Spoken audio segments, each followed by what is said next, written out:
Hello అండి, నమస్తే అందరికీ. ఈరోజు అనపగింజలండి ఇక్కడ హైదరాబాద్లోనే దొరికినాయి. ఈ మన బాబుఘాట్ వెళ్తాం కదా, ఆ సైడు ఈ లంబాడి వాళ్ళు అనపగింజలు అమ్ముతున్నారండి. అనపగింజలు, అలసందలు, లోబి అంటారు కదా, అవి అమ్ముతున్నారండి. అది తీసుకొచ్చారు. అది ఒక బంగాళదుంప, తర్వాత మా గార్డెన్లో పండిన లాంగ్ బీన్స్ అనమాట. ఇది కూడా కట్ చేసి వేసాను, ఇది కొద్దిగా ఉందని. తర్వాత ఉల్లిపాయలు, పచ్చిమిరపకాయలు, ఒక చిన్న టమాటా వేసింది, అల్లం వెల్లుల్లి పేస్టు, తర్వాత మసాలా కారం పొడులు అనమాట. ఇప్పుడు ఒకటొకటిగా వేసుకుందాము. ఆయిల్ వేడెక్కిందండి. ఉల్లిపాయలు ముందుగా వేసుకొని వేయించుకోవాలి. లంచ్కి ఒక కర్రీగా చేస్తున్నానండి. ఇది నంచుకోవడానికి అన్నంలో కానీ చపాతీలో కానీ బాగుంటుందండి. ఇది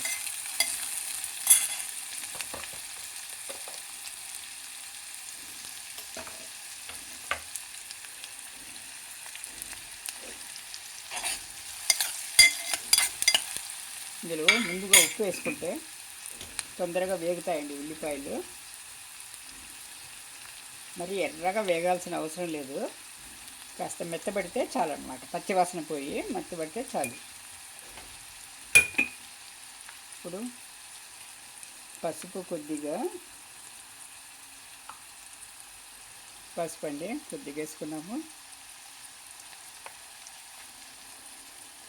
అల్లం వెల్లుల్లి పేస్ట్ ఒక స్పూన్ వేసుకున్నాం.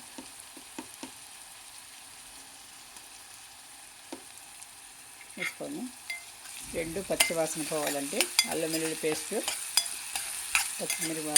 ఉల్లిపాయలు, పచ్చిమిరపకాయలు రెండును పచ్చివాసన పోయే వరకు వేగించాలంతే అన్నమాట.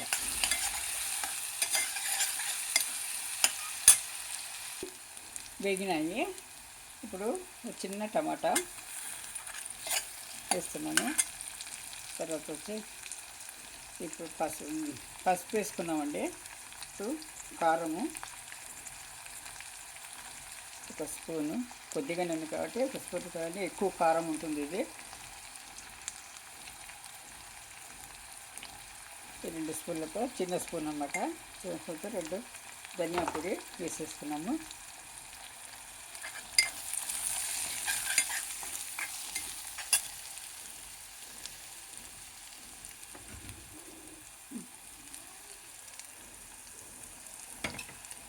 ఈ తరిగి పెట్టుకున్న ఇది అలసంద గింజలు, అనప గింజలు అంటారు కదా, అవి బల్లార్ అంటారండి ఉర్దూలో. అనప గింజల్ని ఈ చిక్కుళ్ళ జాతికి చెందిందే కదా ఇది కానీ హైదరాబాద్లో అంత దొరకదు. ఒక చోట దొరికిందండి, ఎల్బీ నగర్లో సైడ్ బాపుఘాట్ వెళ్ళే దారిలో రోడ్డు పక్కన అమ్ముతున్నారు ఈ లంబాడి వాళ్ళు.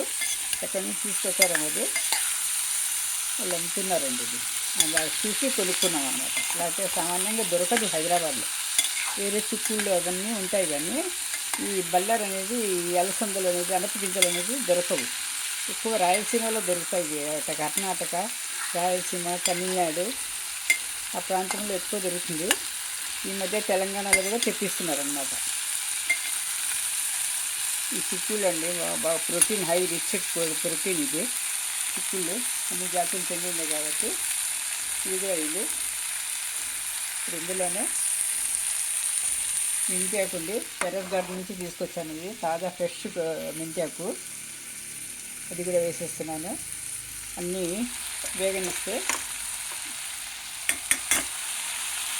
పచ్చి వాసనలు, చేదుదనం మొత్తం పోయి నీట్గా అవుతుందండి. ఇది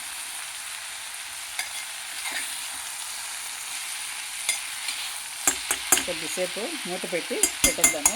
అది అయిన తర్వాత చూసుకున్నట్టు ఇది పాలపొడి అండి. ఇది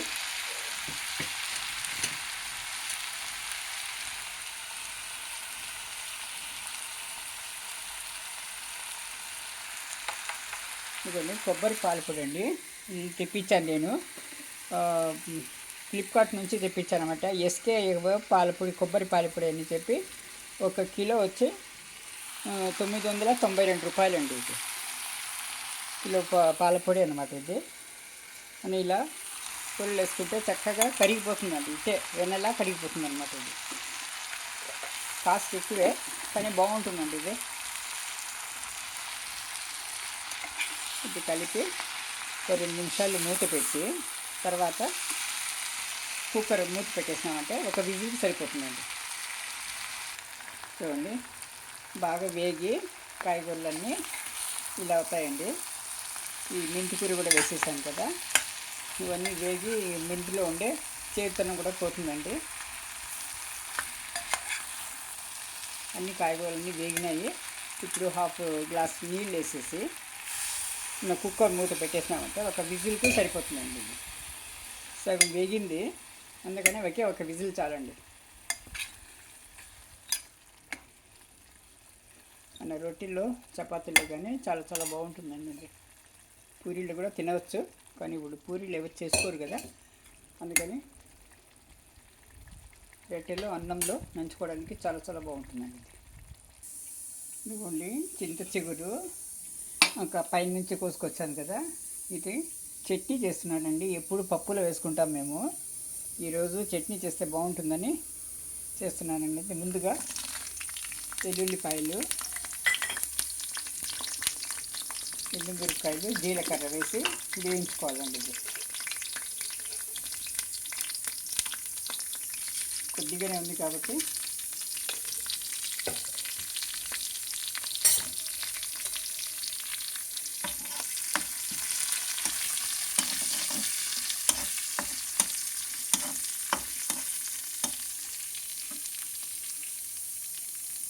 కొద్దిగా మనము గోంగూర ఎలా వేయించుకుంటామో గోంగూర పచ్చడికి, అలాగే ఇది కూడా చింత చిగురు కూడా వేసి వేయించుకోవాలండి. ఇందులో కొద్దిగా మెంతులు,